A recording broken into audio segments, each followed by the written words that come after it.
Bismillah. Maggie ne dormit pas très bien, et le peu de sommeil qu'elle parvint à prendre fut intermittent. De brefs assoupissements au cours desquels sa conscience ne l'abandonna jamais tout à fait. Son nouveau mari lui avait fait l'amour, et à présent toutes sortes de pensées impudiques lui traversaient l'esprit. Il ne lui avait pas fallu longtemps pour comprendre qu'Adrian Mackinnon n'était pas un amant expérimenté. Il se montrait impétueux, trop zélé, d'une précipitation qui confinait à la maladresse. Mais cela ne déplaisait pas à Maggie. Au contraire, pour elle, ses hésitations, ses tremblements, son impatience avaient quelque chose à la fois de touchant et de terriblement excitant. Pour un homme de plus de 30 ans, il avait fait preuve d'une exubérance et d'un empressement qui n'étaient pas sans rappeler les débuts de son mariage avec Bruce Ramsay. Dès l'instant où il était entré en elle, quelque chose avait changé. Avec un choc, elle avait compris qu'Adrian était plus vivant, plus réel que tous les souvenirs qu'elle chérissait depuis son veuvage. Pire encore, elle ne percevait plus Bruce comme son mari. Son esprit lui soufflait que désormais Adrian était son véritable, son seul mari. Il emplissait entièrement sa vie et ses pensées. Elle n'avait ni le temps ni le désir pour autre chose. La nuit qu'ils avaient passée ensemble le prouvait. Rien que d'y songer, elle se sentait toute fébrile. Maggie regarda par la fenêtre. Le jour n'était pas encore levé. Elle ferma les yeux pour tenter de se rendormir, mais en vain. Peu avant l'aube, elle renonça au sommeil. Une fois vêtue, elle descendit prendre son petit déjeuner, animée de ce sentiment de bien-être et de plénitude qu'elle éprouvait après avoir fait l'amour. Elle sourit en se rappelant combien Bruce riait de son exubérance quand, dans un accès d'énergie, elle décidait de ranger toute la maison, à tel point qu'il avait protesté en lui ordonnant un jour de ne plus s'occuper de ses vêtements. Maggie avait retenu la leçon. Elle ne toucherait pas aux vêtements d'Adrian, mais pour ce qui était de son bureau, y mettre un peu d'ordre ne pouvait lui nuire. Il y avait des papiers partout, débordant des livres et des classeurs, coincés entre un support de pipe et une lampe, empilés sous un presse-papier, ou simplement épars, pliés, froissés, reliés par une pince ou retenus par de la ficelle. Prenant place dans le grand fauteuil, elle entreprit un premier tri, ce qui représentait déjà un travail considérable. Comme Adrian s'y retrouvait dans un tel fatras, elle n'aurait su le dire. 3 heures plus tard, tout avait été soigneusement rangé, le plateau d'acajou du bureau rutilé comme des bottes d'officier. Molly fit son apparition. « Oh, des ennuis en perspective !» observa-t-elle. « Que s'est-il produit ici ?» Maggie passa une dernière fois son chiffon sur le bureau, puis alla se poster à côté de la cuisinière pour admirer le résultat de ses efforts. « J'ai mis un peu d'ordre dans tout ce bazar, dit-elle d'un ton satisfait. Monsieur Mackinnon va être surpris, ne croyez-vous pas? Oh, pour être surpris, il le sera. J'aurais dû vous prévenir, et je l'aurais sûrement fait si je m'étais figuré que vous vous lanceriez dans de telles tâches, répondit Molly en hochant tristement la tête. J'imagine que vous ne sauriez pas remettre le bureau dans l'état où il était par avant, n'est-ce pas? Quoi? s'étonna Maggie. Que voulez-vous dire exactement? Il m'a fallu plus de 3 heures pour y mettre un semblant d'ordre. Pourquoi devrais-je défaire tout ce que j'ai fait? Parce que Monsieur Adrian nous lynchera toutes les deux si nous ne le faisons pas. C'est absurde. Il devrait se réjouir, au contraire. Peut-être, convint Molly. Peut-être. Mais croyez-moi sur parole, il m'a donné l'ordre de ne jamais toucher à ce qui se trouvait sur ce bureau. Pas même la poussière. La jeune femme haussa les épaules. Eh bien, vous voilà tranquille. Comment cela? Vous n'avez rien fait de mal, puisque c'est moi qui ai tout rangé. Molly esquissa une grimace. Ça signifie seulement que c'est vous qui prendra la première. Adrien était absent au dîner. Maggie expédia promptement son repas, puis se rendit à la bibliothèque pour se livrer à quelques travaux d'aiguille. Bientôt lassée, elle monta dans sa chambre et se prépara pour la nuit. Assise à sa coiffeuse, elle fouillait parmi ses rubans quand elle tomba sur une plume que Fletcher lui avait donnée. La prenant entre ses doigts, elle la caressa distraitement, se rappelant le jour où il la lui avait rapportée, en même temps que 2 œufs de pluvier. Les images se mirent alors à défiler, et les yeux brûlants de larmes, Maggie serra la plume contre son sein. Elle revit ses enfants bien-aimés, Barry assise dans la nurserie, jouant avec 2 cubes, pendant que le soleil déposait dans ses cheveux des reflets cuivrés, Ainsley, en train de se balancer sur son cheval de bois, et bien sûr Fletcher, aussi robuste que l'avait été son père. Maggie se demandait si, en ce moment même, il jouait avec ses sœurs à Colin-Maillard, à bord du navire qui devait le conduire en Amérique. Elle se remémora le bain qu'elle donnait le soir aux enfants, Fletcher qui oubliait toujours de se laver les oreilles et les filles qui se confectionnaient une barbe en faisant mousser le pain de savon. Elle revoyait son fils pêchant au bord de l'étang, assurant qu'il attraperait assez de poissons pour les nourrir tous, y compris les domestiques du château. Il y avait les jours heureux, baignés de soleil, ceux qui l'étaient moins, quand tout prenait un malin plaisir à aller de Gangois. Les jours de rhume et de maux de gorge, il y avait les après-midi d'hiver où on finissait à la luge, et les promenades en carriole tirées par des poneys, l'été. Il y avait les journées maussades où la brume se changeait en pluie battante et gardait au logis les enfants qui, pour tuer le temps, confectionnaient des confettis ou des gâteaux d'avoine, sous le regard bienveillant de leur gouvernante. Il y avait les après-midi de printemps pendant lesquels, couchée sur le dos à l'ombre d'un sobrier, ou observait le dessin mouvant des nuages. Ouvrant la main qu'elle tenait serrée sur son cœur, la jeune femme replaça la précieuse plume au fond de son coffret. Repérant un bout de temps, elle le contempla quelques instants étonnée, puis se souvint qu'il manquait à une robe de Barry. Sur un ruban, elle retrouva même quelques cheveux d'Ainsley. Chacun de ces souvenirs lui paraissait si lourd à porter, se dit-elle. Finalement, elle préférait les laisser reposer au fond de sa mémoire. Refermant la boîte, elle entreprit de brosser ses cheveux, songeant à Adrian, et à la meilleure façon de lui annoncer l'existence et la venue prochaine de ses 3 enfants. Le récent ébat rendait leur relation encore plus compliquée qu'elle ne l'était déjà. Interrompant son brossage, elle s'observa dans le miroir. Ses joues affichaient une pâleur rendue presque diaphane par ses cheveux au reflet acajou. Quelques pincements suffirent à leur redonner un semblant de couleur. On frappa à la porte. « Maggie ?» C'était la voix d'Adrian. « Oui, vous pouvez entrer. La porte n'est pas verrouillée. » Il apparut et referma le bâton derrière lui. Elle eut un sourire hésitant, auquel il répondit par un bref hochement de tête. « Des ennuis en perspective, songea-t-elle. Elle s'était tellement abandonnée à ses pensées qu'elle n'avait plus songé aux craintes de Molly concernant le rangement du bureau. Ils restèrent ainsi une bonne minute à s'observer comme chien et chat, ou plutôt comme 2 loups prêts à s'entre-dévorer chacun sur ses gardes. Pourquoi fallait-il que les hommes et les femmes s'entre-déchirent avant de faire la paix? Elle est partagée entre 2 sentiments, se dit-elle. D'une part ses exigences, de l'autre ses désirs. Il n'en restait pas moins que, selon toute apparence, le grand ménage auquel elle s'était livrée n'était pas apprécié à sa juste valeur. « Je suppose que vous venez me voir à cause du rangement que j'ai fait dans votre bureau, » commença-t-elle, décidant de prendre l'initiative. Il fronça les sourcils. « Comment? De quoi parlez-vous? » ?»« De votre bureau que j'ai pris soin de ranger, vos dossiers, vos factures, tout ce qui traînait. »« C'est impossible, se récria-t-il. Dites-moi que vous plaisantez. »« Pas du tout. » Il plissa les yeux. « Et qu'avez-vous fait d'autre dans mon bureau? »« Rien, si ce n'est de dépoussiérer. N'y êtes-vous donc pas allé? »« Non, je n'y suis pas allé. Je crains trop de voir ce qui m'attend. Je vous préviens, Maggie, ne touchez plus à mon bureau. Mieux encore, n'y mettez jamais plus les pieds. » Perplexe, elle le dévisagea. « Mais si vous n'y êtes pas allé, que me vaut alors cette visite? Je voulais vous dire que la nuit dernière, c'était merveilleux. La seconde fois, pensait-il. Il s'interrompit pour détourner le regard. Je veux que vous sachiez, à propos de ce qui s'est passé hier soir, que je suis navré. Je me suis laissé emporter, mais cela ne se reproduira plus. » Tenant sa brosse d'une main tremblante, Maggie se leva. « Pourquoi » s'enquit-elle avec un grand effort pour ne pas perdre contenance. Il haussa les épaules nerveux. « C'était une erreur. » « Contrairement à vous, répondit-elle précipitamment, je ne regrette rien et je ne pense pas que c'était une erreur. Personne ne nous a forcés, ajouta-t-elle avant de laisser échapper un petit rire. Qu'y a-t-il de si amusant?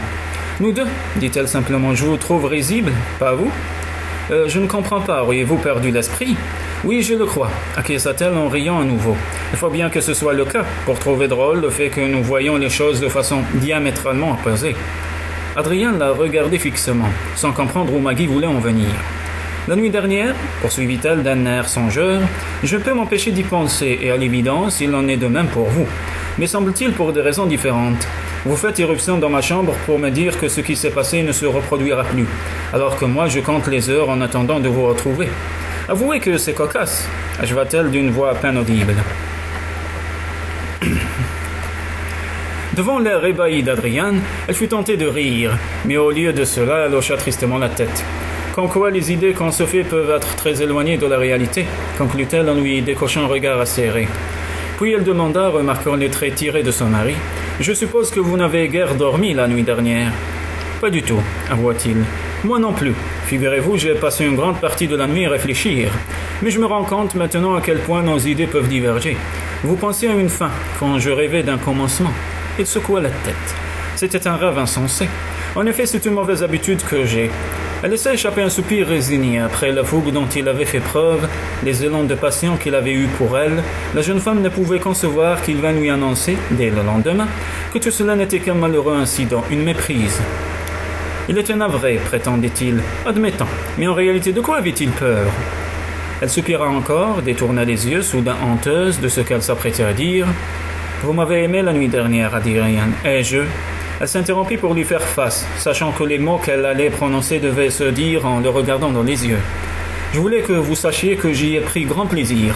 Non, non, corrigea-t-elle, c'est plus que cela. Elle fit un pas, la main tendue, puis la laissa mollement retomber. Chaque fois que vous me touchez, Adrien, c'est comme un feu qui entre en moi. Visiblement ébranlé, Adrien la fixait, il garda le silence. Vous ne m'avez forcé en aucune façon, puisque c'est ce que vous me semblez penser, insista-t-elle. Si, mais cela n'a plus d'importance. Comme elle s'apprêtait à répondre, il ajouta. Inutile, Maggie, restons-en là. Pourquoi? Protesta-t-elle. Qu'est-ce qui vous rend si désabusé? Est-ce parce que je vous ai déçu? Je ne suis pas la femme que vous espériez, c'est cela? Celle dont vous avez fait à votre frère une description détaillée? Il soupira. Je vous ai demandé de ne pas insister. Mais pour quelle raison? Je ne puis être autrement qu'honnête, Adrien. Jamais vous ne parviendrez à me faire regretter ce qui s'est passé. Sans se donner la peine de répondre, il lui adressa un bref signe de tête puis s'enfuit, en claquant la porte derrière lui. Durant un temps infini, la jeune femme demeura immobile, le cœur brisé. Comment faire comprendre à cet homme qu'il ne l'avait pas forcé? Comment le dissuader d'être aussi sévère envers lui-même? Ravalant ses larmes, elle réfléchit à la complexité de sa situation. Arrivée depuis peu, elle était déjà éprise de son nouvel époux. Tout aurait été pour le mieux dans le meilleur des mondes. Si ce dernier ne lui avait pas opposé l'indifférence, s'il avait accepté les sentiments qu'il éprouvait pour elle. Car elle était convaincue que ses propres sentiments étaient pour l'essentiel partagés, conviction qui ne faisait que se renforcer chaque fois qu'un instant d'intimité les reprochait. Seulement voilà, Adrien était tellement obsédé par la crainte de connaître de nouvelles désillusions qu'il rentrait dans sa coquille dès qu'il se croyait en danger. Certes, il y avait chez lui des qualités qu'elle admirait, mais ses fréquentes sautes d'humeur, son air taciturne ne facilitaient pas les choses. Elle se sentait mortifiée, impuissante. Une phrase prononcée par son père, peu après la mort de Bruce, lui revint en mémoire. L'avantage, lorsqu'on a touché le fond, c'est qu'on ne peut descendre plus bas. Ses lèvres esquissèrent un sourire. Ses enfants ne l'auraient pas rejointe avant plusieurs semaines. D'ici là, bien des choses pouvaient arriver. Oui, dit-elle à haute voix, je n'ai rien à perdre, je ferai tout pour conquérir cet homme. Le temps passant, Maggie finit par savoir en quoi consistait exactement ce travail qui accaparait tant son mari. Elle le voyait souvent, cloîtré dans son bureau, le nez plongé dans des liasses de documents, ou traçant d'un air pensif des cercles sur une carte du monde. Parfois, il partait rejoindre ses bûcherons dans la forêt afin de déterminer de nouvelles zones d'abattage, et ses absences pouvaient durer plusieurs jours. Dans la grande demeure, une vie de famille s'instaurait peu à peu. Après le dîner, il se retrouvait quelquefois dans la bibliothèque où Adrien consultait ses dossiers pendant que Maggie s'adonnait à ses travaux d'aiguille. D'autres fois, ils allaient dans la salle de musique où elle jouait pour lui seule. La jeune femme, cependant, préférait de loin la bibliothèque. Elle s'y sentait plus à l'aise que dans la salle de musique. Peut-être en raison des pénibles souvenirs que celle-ci lui rappelait. Ce soir, dans une bergère, parmi les odeurs de tabac au miel, penchée sur son ouvrage, c'était un peu comme s'installer douillettement dans un statut de femme mariée. Cela lui permettait d'étudier son mari à son aise, de s'interroger sur ses véritables pensées. Parfois, en entendant crisser le cuir de son siège, elle levait les yeux pour s'apercevoir qu'il l'observait, tête renversée, à travers ses paupières mi-closes. Parfois, aussi, elle profitait d'un moment de distraction pour lui parler de la série. Ce soir-là, en entendant Adrien exhaler un soupir puis reposer sèchement son dossier sur une table basse, elle levait les yeux de son ouvrage et le vit s'étirer, puis allait se servir un verre de brandy. « Qu'est-ce qui vous inquiète ?» demanda-t-elle. Il prit le temps d'avaler une gorgée d'alcool avant de répliquer d'un ton doucereux. « Et vous, qu'est-ce qui vous fait penser que je suis inquiet ?»« Votre agitation. Vous ne cessez de vous passer la main dans les cheveux, vous mâchonnez votre crayon. Vous connaissant un peu, je sais que cela révèle que vous êtes préoccupé. Je ne suis pas certain d'apprécier le fait qu'on cherche à lire dans mes pensées, grommela-t-il. Je ne lis pas dans vos pensées, mais dans vos gestes. Allez-vous me répondre? Ce n'est pas grave, Maggie. Cela doit l'être, puisque vous ne cessez d'y penser. Ne me regardez pas avec ces yeux de hibou. Si je vous dis de quoi il s'agit, vous allez vous précipiter à la Syrie et vous livrer encore à vos sortilèges. Je connais vos coutumes écossaises et vos absurdes superstitions. Vous iriez clouer une chauve-souris ou je ne sais trop quelle bestiole sur la porte de mon bureau. Mais que diable m'arrive-t-il? Pourquoi ne me laisse-t-on pas tranquille à la fin? S'exclama-t-il dans un mouvement d'exaspération. Je ne comprends pas un traître mot de ce que vous racontez, mais je trouve grotesque que vous passiez votre mauvaise humeur sur moi. Certes, je suis écossaise et je m'en flatte. Je vous promets cependant de ranger mon grimoire si vous me dites de quoi il s'agit. » Adrien leva les mains en signe de reddition. « Très bien, comme vous voulez. Parfois, j'oublie qu'essayer de raisonner un Écossais, c'est comme tenter d'apaiser un grizzly. Nous sommes envahis par les poux, c'est aussi simple que cela, voit-il, enfin, le plus calmement du monde. Les baraquements sont infestés à tel point que les hommes en perdent le sommeil. Nous avons essayé les méthodes habituelles, mais même l'utuve ne parvient pas à en venir à bout. Les lits, les vêtements, tout grouille de vermine. On en voit même sur les murs. Pourquoi ne pas passer les baraquements au jet de vapeur ? Adrien haussa les épaules, comme si la proposition était ridicule. Mais Maggie n'était pas du genre à se laisser démonter. Il suffit de sceller les portes et les fenêtres et de vaporiser les lieux. Les hommes n'auront qu'à y laisser leurs vêtements. Le jeune homme parut y songer quelques instants. Il ne semblait guère enthousiaste, mais Maggie se demandait si quelqu'un l'avait déjà vu un jour s'enthousiasmer pour quelque chose. « Je toucherai un mot, Big John, demain matin, » marmonna-t-il enfin. Maggie pénétrait dans la cuisine, quand Molly lui apprit que les hommes du chantier s'employaient à colmater les ouvertures des dortoirs. « Aimeriez-vous voir ça ?» lui proposa-t-elle. Maggie eut un hochement de tête. « Oui. Alors allons-y. » Lorsqu'elles arrivèrent au camp, les chaudières et les pompes à vapeur fonctionnaient déjà à plein régime. Après que les tuyaux furent débranchés, les hommes attendirent que les baraquements refroidissent un peu, avant d'y pénétrer. Les portes enfin ouvertes, on vit tomber des cloisons par grappes entières les poux moribonds. Clem Burnside fut le premier à entendre une exclamation de joie, prélude à une liesse générale. Cependant, un bûcheron du nom de Jock Havel annonçait qu'il n'y aurait plus de course de poux, le dimanche matin. À cette petite déception s'ajoutait le fait que la vapeur brûlante avait déformé jusqu'à rendre inutilisable le mobilier. Assez sommaire, il est vrai, des baraquements. Eh bien, on fabriquera d'autres meubles, déclara Dudley Dunlop. Clyde, Shorty, entrez voir s'il reste encore des poux en vadrouille. Et s'il en reste, qu'est-ce que je fais? Je leur tire dessus. Écrase-les, ça sera plus efficace, grommela Dudley. Shorty et Clyde obéirent. Quelques instants plus tard, ils réapparaissent, Shorty brandissant une chemise et Clyde une paire de caleçons longs à cause de la chaleur. L'une et l'autre avaient été ramenées à des proportions de vêtements d'enfants. Tous éclatèrent de rire. Maggie et Molly regagnèrent le chariot amusés. « Je crois que M. Mackinnon ne me fera plus de confidence, » dit Maggie. « Tous leurs vêtements sont inutilisables.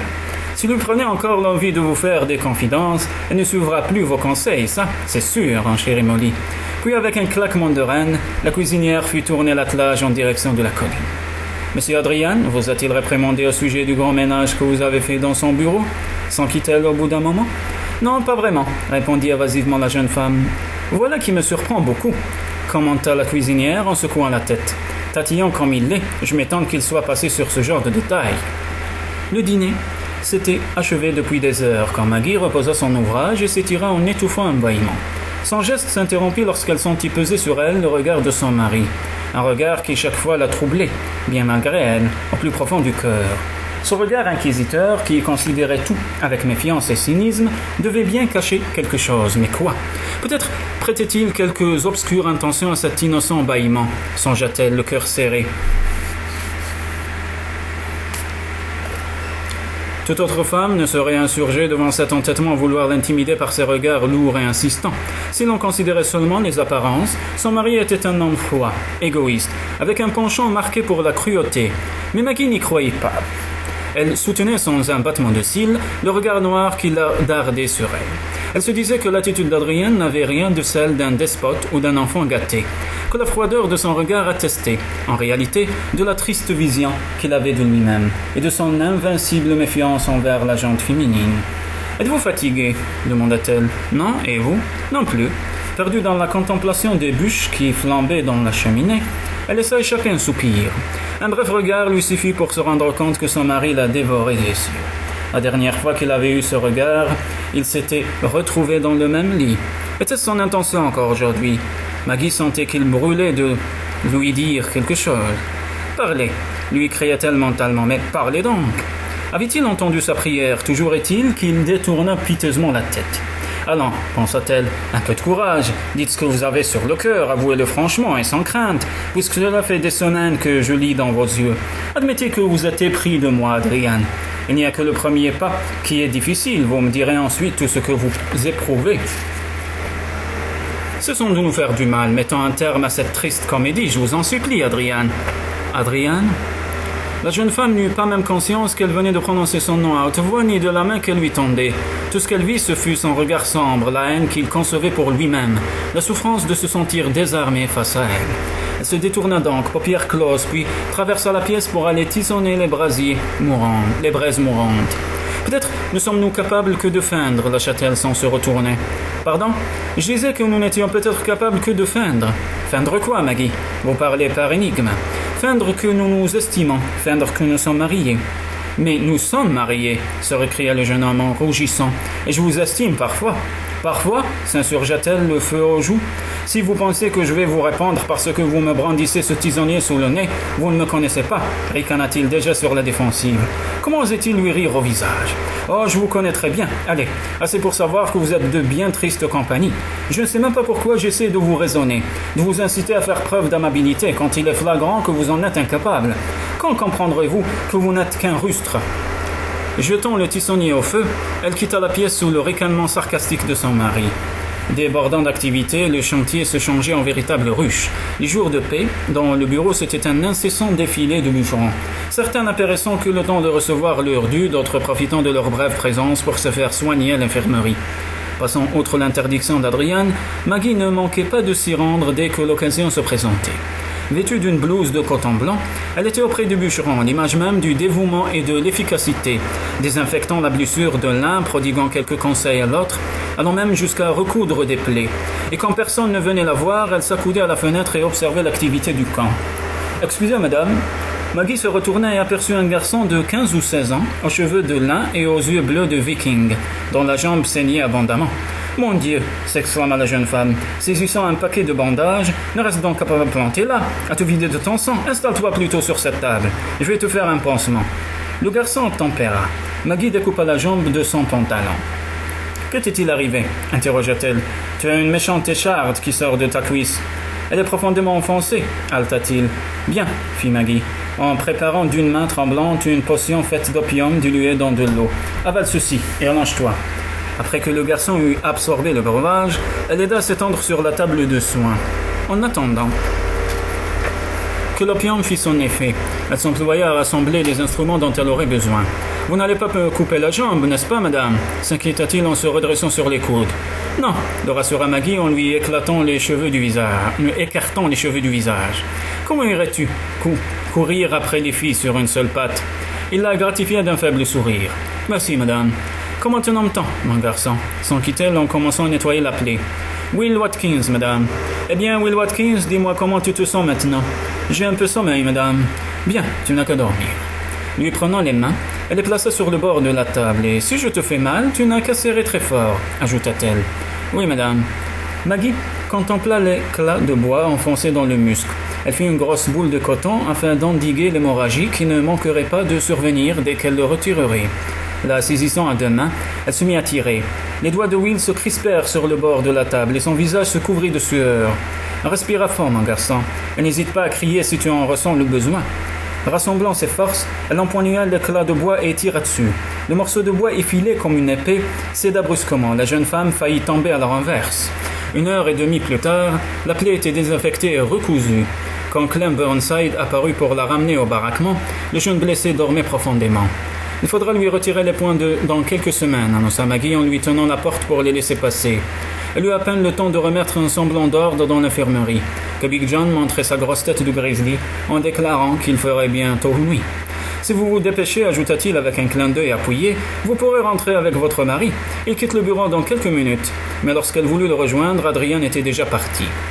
Le dimanche suivant, Maggie était à son pupitre écrivant une lettre à son père quand Molly apparut pour lui tendre une pochette en peau de daim, fermée par un lacet de cuir. « C'est Big John qui m'a demandé de vous remettre ceci, » dit-elle pour répondre à l'interrogation muette de Maggie. Il semblerait que Will Watkins soit trop timide pour faire ses commissions lui-même.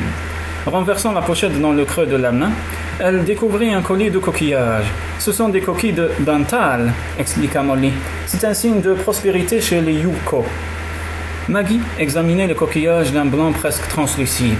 Je n'en avais jamais vu de semblable auparavant, dit-elle. On les trouve seulement dans le nord, ce sont surtout les Indiens qui les pêchent. Un guerrier Yurok peut acheter une femme avec un collier comme celui-là. La semaine suivante, les accidents se succédèrent à un rythme anormalement élevé. Revenant de la cantine, la jeune femme en faisait les décomptes en présence de Big John et de son mari. Eh bien, rien que ce matin, je vis un doigt brisé, une brûlure, un nez cassé, 4 coupures de scie et un pied écrasé par un bœuf. Ce bœuf, ce ne serait pas John Schurz par hasard, plaisanta Big John. J'ignorais que Schurz était un bœuf, s'esclaffa Maggie. Celui auquel je pense avait 4 pattes. Big John fit entendre son rire d'ogre, auquel Maggie se rejoignit sans se faire prier. Le visage baigné de soleil, elle levait les yeux. Adrienne l'observait d'un œil sévère, dans lequel elle crut toutefois déceler une lueur qui ressemblait à de l'admiration. Cessez donc de faire ce visage de carême, lança-t-elle en refermant la porte de l'infirmerie. Le reste de la journée se passa à prodiguer des soins. Les blessés apparaissaient toujours par petits groupes, si bien que la cabane était soit vide, soit bandée. Au cours d'une pause, la jeune femme était accoudée à la fenêtre, comme à son habitude, lorsque toute l'activité du camp parut soudain s'arrêter. Elle sortit et fut aussitôt frappée par le silence mortel dans lequel était plongée la forêt. Plus de coups de sifflet ni de bruit de hache. Plus de « attention » suivi du terrible craquement d'un arbre en train de tomber. Les hommes, à l'intérieur du camp, semblaient aussi l'avoir remarqué, car ils se rassemblaient en échangeant des regards mi-interrogateurs, mi-inquiets. Sortis du bois, apparurent alors 4 bûcherons. Ils portaient un homme couché sur un brancard de fortune, tandis qu'ils se rapprochaient.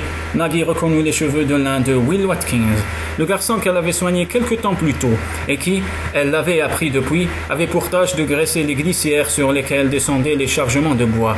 Elle se lançait vers les hommes quand une main l'arrêta. « C'est inutile, il est mort, Maggie », lui souffla la voix d'Adrienne. « Il n'y a plus rien à faire. » La jeune femme tressaillit. Le garçon avait, semblait-il, fait une chute sur les glissières au moment où passait un chargement de rondins. Il n'est jamais venu se faire retirer ses points de suture, murmura-t-elle. Bon Dieu, ce n'était qu'un gosse, fit Clem Burnside en s'approchant, les yeux noyés de larmes. Avec un cri étranglé, Maggie se couvrit la bouche et, tournant les talons, se précipita à l'intérieur de la cabane. Elle n'entendit pas la porte se rouvrir lorsqu'Adrien entra à son tour, mais perçut nettement les battements de son cœur au moment où il la prit dans ses bras. Il la tint ainsi, la tête pressée contre sa poitrine, pendant qu'elle épanchait son chagrin. Après ce funeste jour, un nuage de tristesse parut s'abattre sur le chantier, et Maggie acquit la conviction que la mort de Will Watkins était porteuse d'un présage, d'un sens mystérieux destiné à elle seule. 2 semaines plus tard, juste avant le retour d'Adrienne pour le dîner, elle fit une promenade avec Israël le long de la falaise afin d'admirer le soleil couchant. L'animal ne tarda pas à s'éloigner, la truffe au ras du sol, pour pister un quelconque gibier. Elle chemina donc seule un long moment, se disant que ce satané chien avait parfois d'étranges comportements. Elle poursuivit sa route jusqu'à atteindre un amoncellement de rochers. Elle s'assit sur une roche qui formait un siège parfait. Le regard perdu sur la mer, elle se demandait si elle verrait les baleines grises qui, selon Adrienne, hivernaient le long de la côte et s'approchaient souvent très près du bord. Le temps filait. Ses enfants arriveraient bientôt et ses relations avec son mari étaient loin d'être celles qu'elle avait espérées. Certes, il n'était plus furieux contre elle à propos de son premier mariage, mais... Mais quoi, en fait? Que trouvait-elle de si agaçant dans la situation qu'elle vivait? Mais, ma bonne amie, le fait que tu sois amoureuse de lui, répondit une petite voix dans son esprit, alors que lui, il est à 1000 lieues de t'avouer ses sentiments. Qu'en serait-il s'il te disait qu'il t'aime, lui aussi? Elle y songea un instant. Aimer et être aimé, c'est une chose extraordinaire, comme un miracle. Eh bien, se dit-elle en se secouant, tu ne vas quand même pas passer la soirée à l'embrouiller sur ton sort. Le regret, c'est comme une piqûre d'insecte. Plus on se gratte, plus ça fait mal. Elle scruta le soleil qui plongeait dans l'océan, les teintes de cuivre et de lavande du Pacifique lui firent regretter de ne pas avoir emporté ses pinceaux. Entendant Israël approcher, elle se retourna pour le gronder d'avoir été si longtemps parti.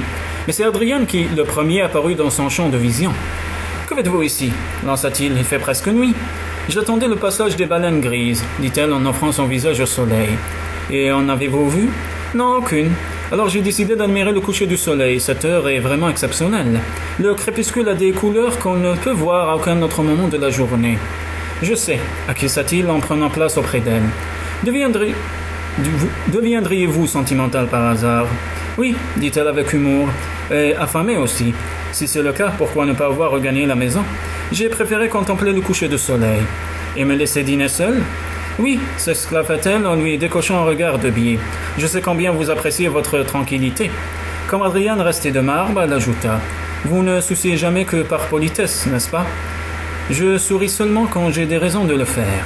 Nous avons toujours une raison de sourire, argumenta-t-elle. Même en pensant à Will Watkins? Elle tressaillit. Oui, même en pensant à Will Watkins, murmura-t-elle d'une voix brisée. Cet enfant m'a touché. Je ne peux passer à mon cou le collier qu'il m'a offert sans avoir un sourire à son intention.